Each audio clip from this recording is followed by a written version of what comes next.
Reza Pahlavi. Ce nom, un temps oublié, est désormais scandé dans les rues de Téhéran, de Los Angeles, de Paris ou de Londres. Le fils du dernier Shah d'Iran, prince exilé depuis la déferlante islamiste de 1979, connaît un spectaculaire retour en grâce. La preuve à Munich, le week-end dernier, ils étaient 250 000, selon la police bavaroise, venus l'acclamer. Une semaine après le bain de foule en Bavière et un entretien avec Volodymyr Zelensky, il nous reçoit à Paris. Avec Valérie Toranian et Abnous Chalmani, nous avons pu l'interroger longuement. Aujourd'hui, même ses opposants le reconnaissent, il est l'alternative la plus crédible face à une république islamique aux abois. Son rôle, il le définit lui-même comme celui d'un passeur, capable de mener un peuple vers un référendum, une assemblée constituante, puis la démocratie. Il dit s'y préparer activement, car il est convaincu que le régime de Ramenei et des gardiens de la Révolution est condamné. Il se défend d'être l'homme des Américains et de Trump. Au contraire, il lance un appel aux dirigeants du monde entier, et notamment à Emmanuel Macron, positionnez-vous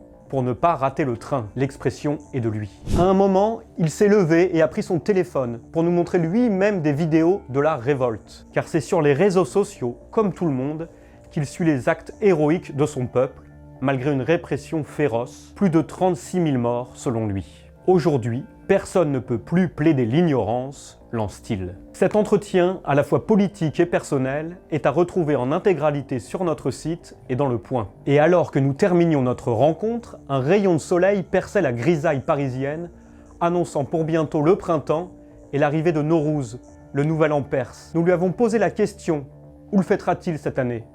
À Paris? Aux États-Unis? Sa réponse nous a stupéfiés. Peut-être en Iran. Et cela pourrait arriver plus tôt que vous ne le pensez.